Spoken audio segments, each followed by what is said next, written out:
વડોદરામાં ફર્નિચરની દુકાનમાં લાગી આગ. જો કે ફાયર વિભાગને જાણ કરવામાં આવતા ફાયર વિભાગની ટીમ પણ ઘટના સ્થળ પર પહોંચી હતી અને આગ ઉપર કાબુ મેળવી લેવાયો છે. સદનસીબે આગની ઘટનામાં કોઈ પણ પ્રકારની જાનહાનિ નથી થઈ. વડોદરાના સરદાર એસ્ટેટ નજીક ફર્નિચરની દુકાનમાં આ આગ લાગી હતી.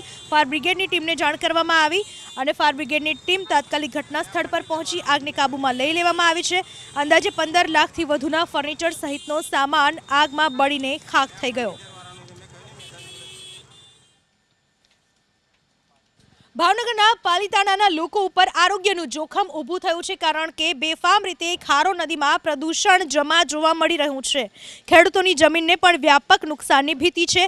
પાલિકાના પાપે આજે ખારો નદી બની ગઈ છે દૂષિત. ખારો નદીમાં અન્ય કોઈ નહીં પણ પાલિકા જ પાપ છોડી રહી છે.